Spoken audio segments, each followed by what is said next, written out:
John aka Chicken Fillets here. Now recently I put up a post on YouTube asking you, the viewer, the Chicken Fillets community, to recommend a JRPG that we should all be playing and give a little reason why.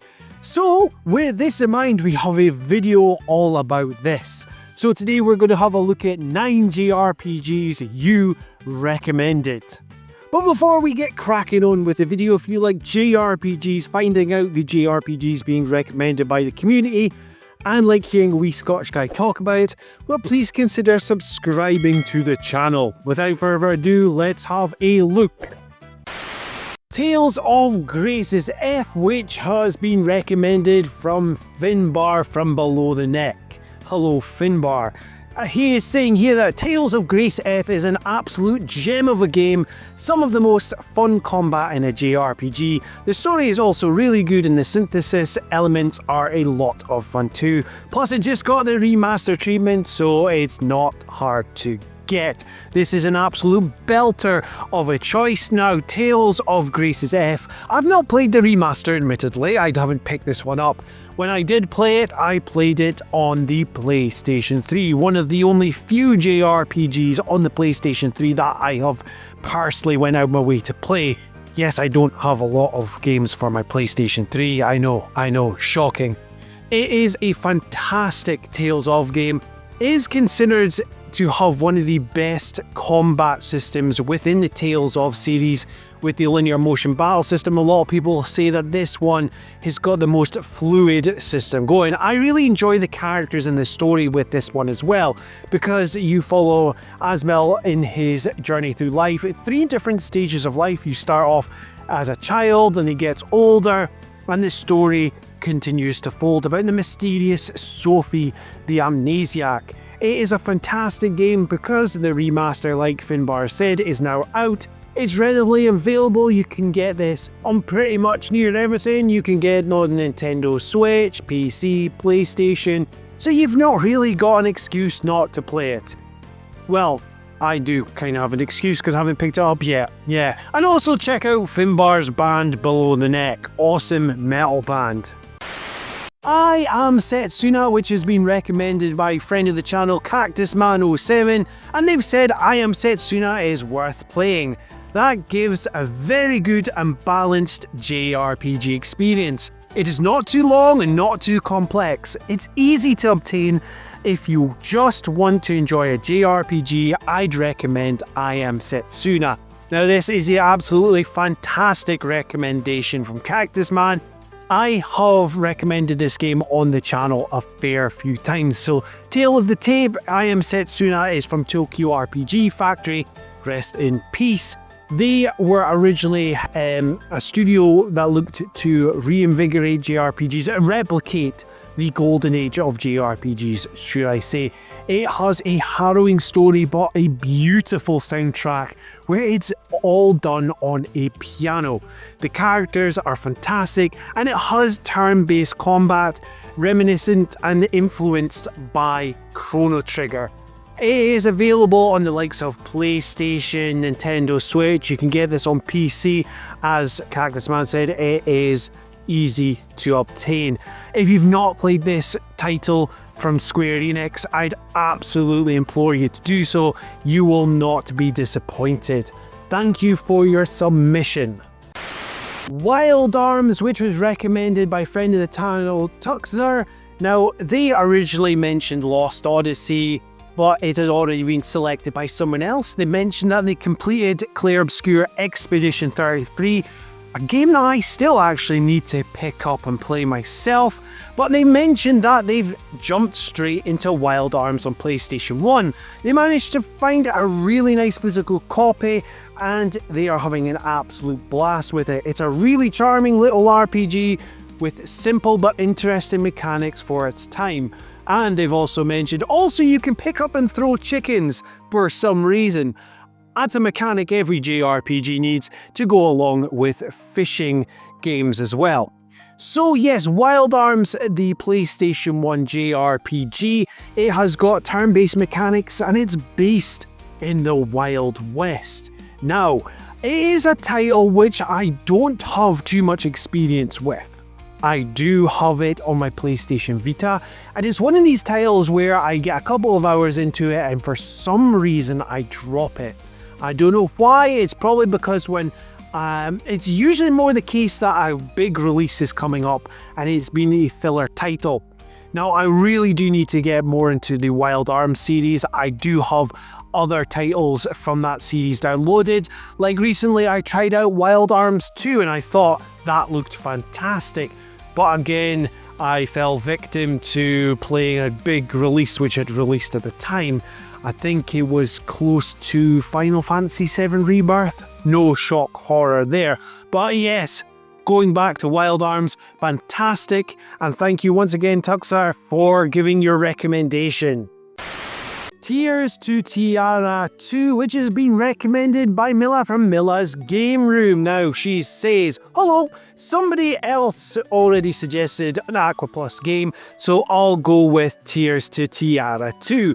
Undermade strategy RPG with great story and characters, simple yet effective battle system, and incredible music. PS3 exclusive right now, but plays well on emulators. Now, this is a JRPG I had no idea about, and this is a great thing about Milla's channel. Make sure to subscribe to her channel because she's a fountain of knowledge with everything JRPGs, does a lot of localization videos, etc.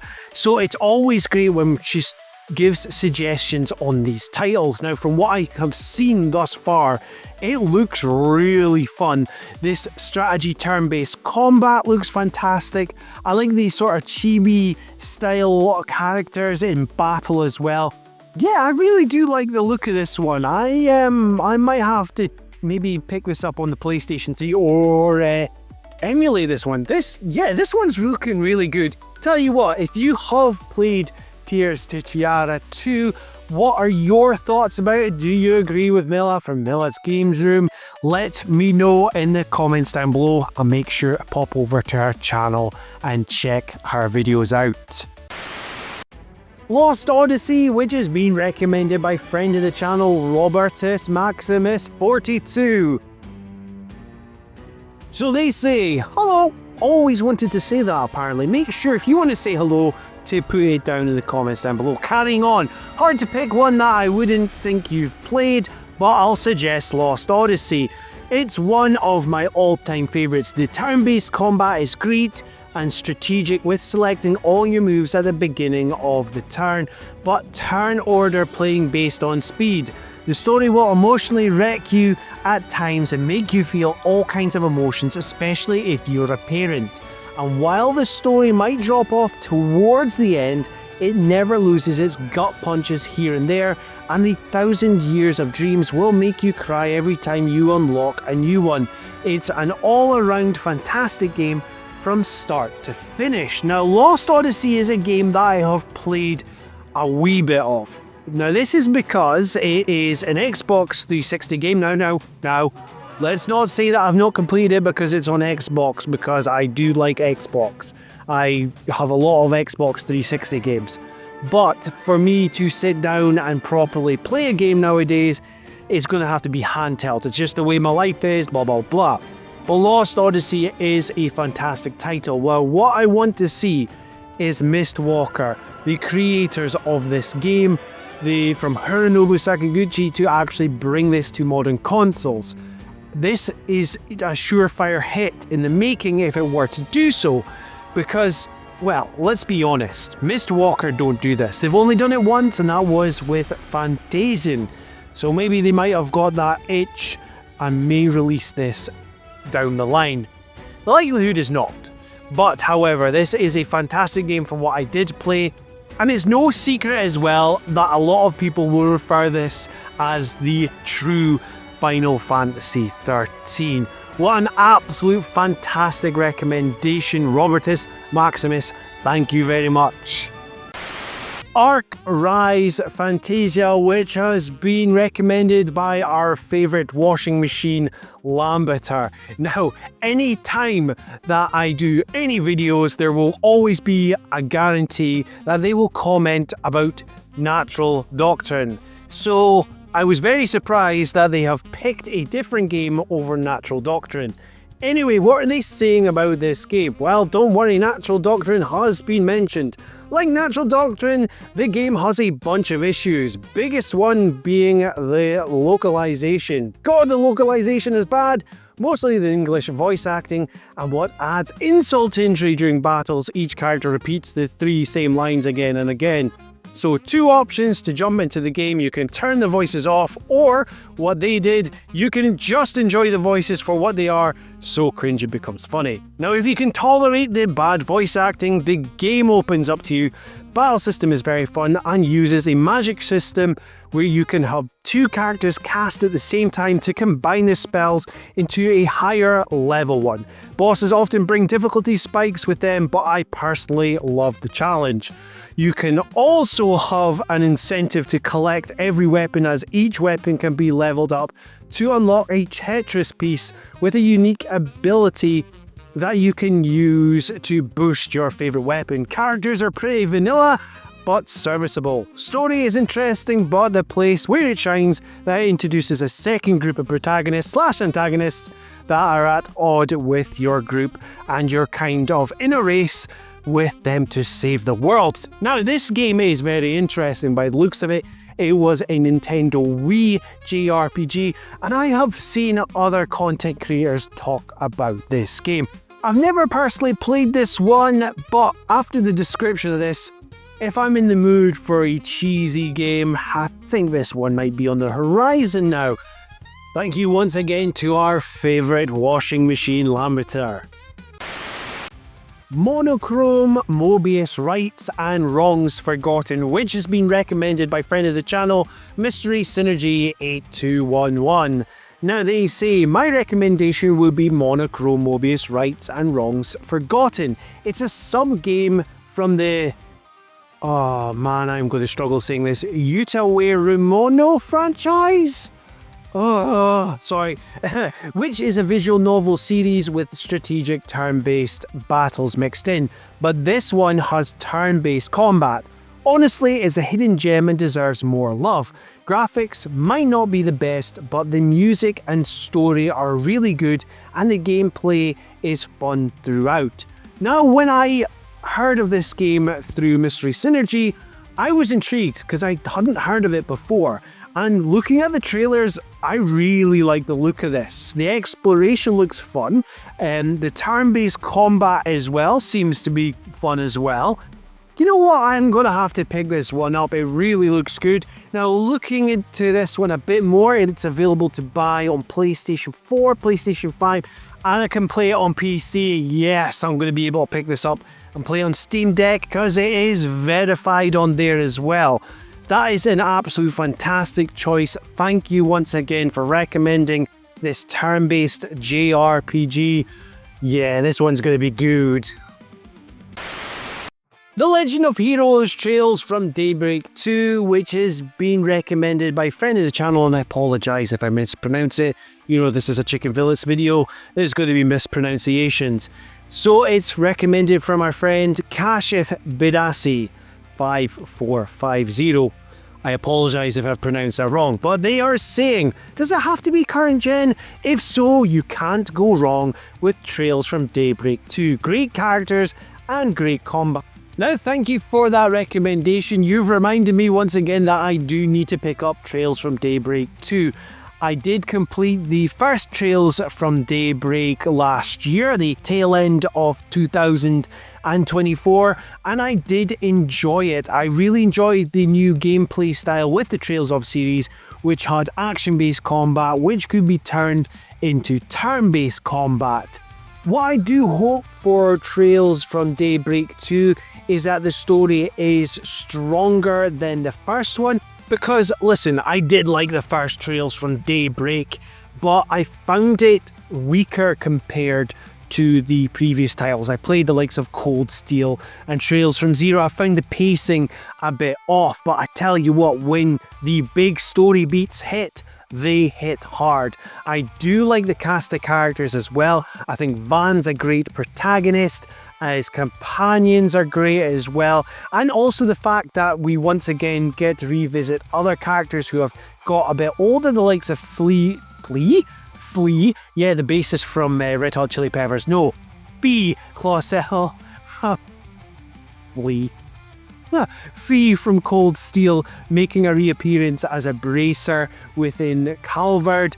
So yeah, I'm really looking forward to the next step in my Trails journey, because it's going to be a busy year for Trails with the remake of Trails from the Sky coming. There's a lot of Trails coming up, isn't there? Thank you for that fantastic recommendation, and sorry again for the mispronunciation. Dragon Quest XI Echoes of an Elusive Age, which has been recommended by a friend of the channel, Elliot Wilderman. Now, they are saying that Dragon Quest XI is just what a JRPG is, from its characters, to its music, to the combat and exploration. It's everything you can want or more, and you can play it in 2D. So they are definitely talking about the Definitive Edition S. Right, where was I going with this? Oh yes, Dragon Quest XI Echoes of an Elusive Age S Definitive Edition. Yes, we got there. It's a long title, but yes, Dragon Quest XI S is a fantastic and probably one of the best Dragon Quest games ever released. It is a portal into JRPGs. If someone were to come to you and say, I've never played a JRPG before, break me in, this is one of the games that you would give them. It is a perfect beginner's game and is a perfect game for veterans alike. It has got a fantastic cast of characters. It has got amazing turn-based combat that you would expect from any Dragon Quest game. Now, this being the Definitive Edition as well, it's got all the bells and whistles attached to it, and it also has a 2D mode where you can play the game in 2D, a totally different game as such. It is fantastic. It's available on PlayStation, Xbox, PC, and Nintendo Switch. So it's definitely one to get your hands on if you've never played this game. Thank you once again, Elliot, for this fantastic recommendation. And before we end the video, I want to thank everyone who left a comment on that post and the support that you give this channel. So there we have it, 9 JRPGs you recommended. Is there any more recommendations? You know what to do. Leave a comment down below. Now, if you like what you're hearing and seeing on this channel, please help me grow it by liking, sharing, and subscribing. And if you want to be kept up to date with everything Chicken Fillets, you know what to do. Hit that notification bell. This has been John, aka Chicken Fillets, and until next time, tatty bye.